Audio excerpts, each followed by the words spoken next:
Ok, salut tout le monde, c'est Samuel Cloutier. Je poursuis le livre de Daniel. J'approche vers la fin, on est rendu à Daniel 10. Daniel 10, version Louis II. On commence.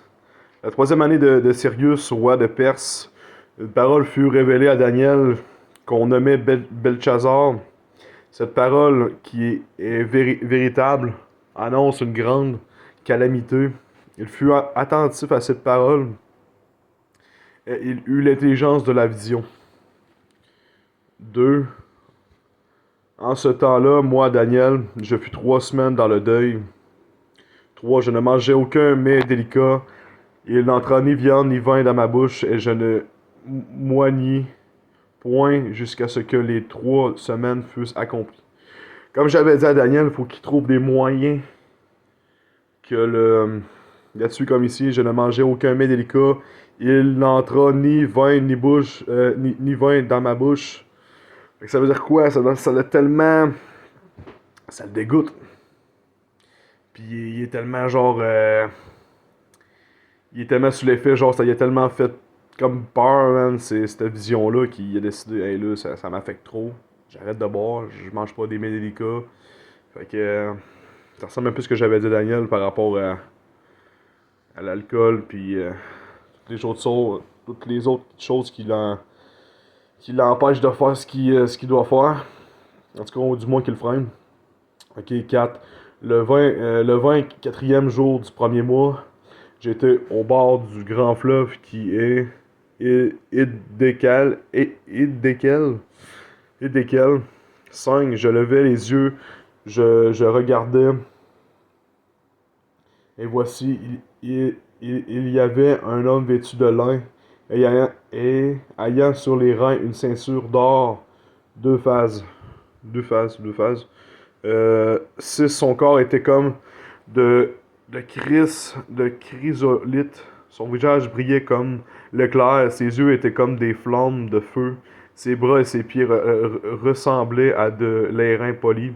Et le son de sa voix était comme le bruit d'une multitude. 7. Moi, Daniel, je vis seul la vision, et les hommes qui étaient avec moi ne la virent point, mais ils furent saisis d'une grande frayeur, et ils prirent la fuite pour se cacher.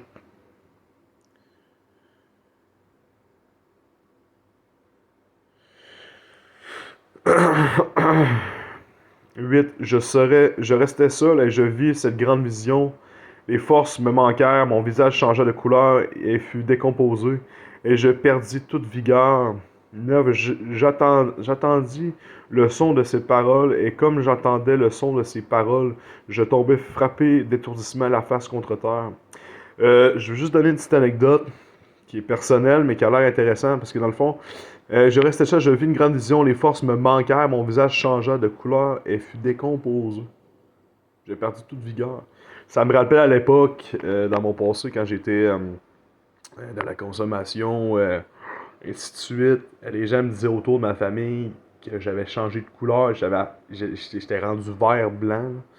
C'est à cause de la drogue, le manque de sommeil, le manque de nutrition, de vitamines, et ainsi de suite. Fait que j'avais comme changé de couleur. Puis là, j'avais commencé à arrêter la consommation. Fait que j'avais comme repris un peu le. J'avais comme repris les poils de la bête après, mais je veux dire. Ça me fait penser à cette histoire-là. Fait que. Là, j'entendis le son de ses paroles, et comme j'entendais le son de ses paroles, je tombais frappé d'étourdissement, la face contre terre. 10. Et voici une main me toucha, et secoua mes genoux et mes mains. 11. Puis il me dit, Daniel, homme bien-aimé, sois attentif aux paroles que je vais te dire, et tiens-toi debout à la place où tu es, car je suis maintenant envoyé vers toi. Qu'il m'eut ainsi parlé, je me tins debout en tremblant. 12. Il me dit, Daniel, ne crains rien, car dès le premier jour où tu as eu à cœur de comprendre et de t'humilier devant ton Dieu, tes paroles ont été entendues, et c'est à cause de tes paroles que je viens. Ah, c'est bon ça. Il me dit, Daniel, ne crains rien, car dès le premier jour où tu as eu à cœur de comprendre et de t'humilier devant ton Dieu. Tes paroles ont été entendues et c'est à cause de tes paroles que je viens. Ça, je vais envoyer ça à Daniel.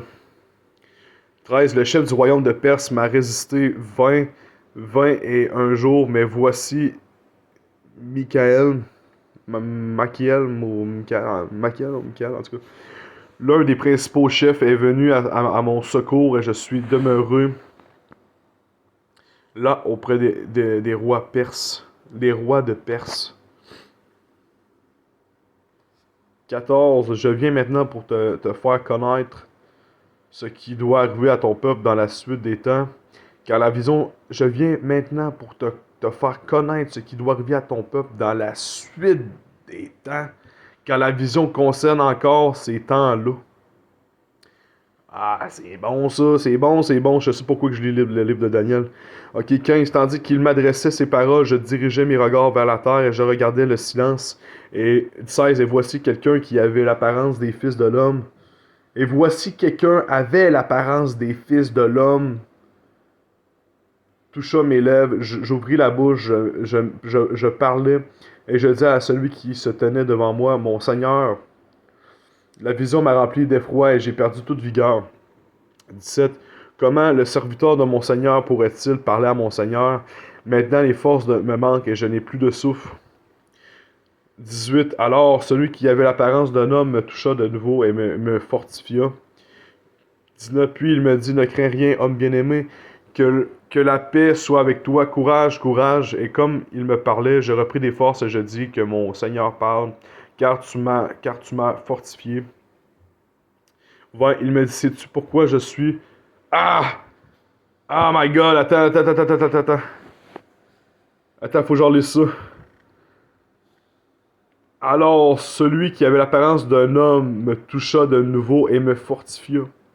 Je me rappelle quand on est descendu à Montréal, Jonathan, on est allé voir Daniel à Montréal, on est descendu, moi et Jonathan, j'avais dit qu'il fallait descendre voir Daniel. On est descendu, on a rencontré Daniel, on est allé dans un parc, puis je me rappelle, Jonathan avait mis la main sur l'épaule à Daniel, puis moi qui connais Jonathan bien comme du monde, c'est pas dans les habitudes de faire ça aux autres, puis en plus, c'est encore moins ses habitudes de faire ça avec Daniel. Il avait jamais fait ça avec Daniel. Puis, fait que c'est ça. Fait que dans le fond, ça me rappelle exactement la même situation. Puis là, comme qui dit, alors celui qui avait l'apparence d'un homme me toucha de nouveau et me fortifia. Fait que faut-tu qu'il... En tout cas, faut-tu qu'il y retouche pour qu'il se fortifie, je sais pas. Il va y avoir une suite par rapport à ça. Ok. On continue. Je voulais juste faire part de cette situation-là. Puis il me dit, ne crains rien, homme bien-aimé, que la paix, puis homme bien-aimé, je me rappelle, Jonathan avait parlé aussi de Daniel, notre Daniel bien-aimé, que la paix soit avec toi, courage, courage. Et comme il parlait, je repris des forces et je dis que mon Seigneur parle, car tu m'as fortifié. 20, il me dit, sais-tu pourquoi je suis venu vers toi? Maintenant, je m'en retourne pour combattre le chef de la Perse. Et quand je partirai, voici le chef Javan viendra.